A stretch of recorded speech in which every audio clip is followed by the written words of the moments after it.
the placing of God's creation and God's Word, that's God's creation and God's Word, on equal footing as revelations of God. While the heavens do tell the glory of God, no doubt about that, they cannot do so as faithfully and clearly as the Bible does. Isaiah 40 verse 8 says this, "The grass withers and the flowers fall, but the word of our God stands forever." Matthew 24:35 says, "Heaven and earth will pass away, but my words," Jesus said, "will never pass away." These words of Isaiah in chapter 40 verse 8 and Jesus in Matthew 24 verse 35 tell us the same thing. God's Word is more authoritative than creation because it's going to outlast creation. Now make no mistake, nature and our study of nature are a great source of human knowledge. But we can't hold what the stars seem to be telling us through the Hubble telescope on equal footing with what God, who made those stars, clearly tells us in His Word. Remember, God's Word and nature are not two separate sources of revelation.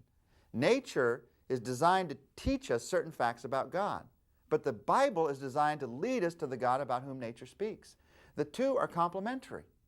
The same God who reveals Himself through the Bible is the God who created nature. In fact, here's something interesting. He actually built into nature things that would reveal His character. Have you ever realized that? Think about that for a moment. God didn't just find examples in what was made to teach us and then write them down in the Bible. He made all of those things, knowing that someday He'd use them as examples in the Bible. As He was creating, He knew that He would one day use certain aspects of His creation to teach us. He knew that He'd need to teach us how hard work pays off. So He created the ant. Now that's not the only reason He made the ant, but it's one of the reasons. God needed to show us how dependent we are as human beings. And so He created a sheep. Sheep are, shall we say, not the brightest of animals. When they're not following the shepherd, they have a tendency to wander off and do things like walk off the side of cliffs. And as God built a sheep, He knew that He would one day compare us to sheep. You can almost hear the laughter from heaven.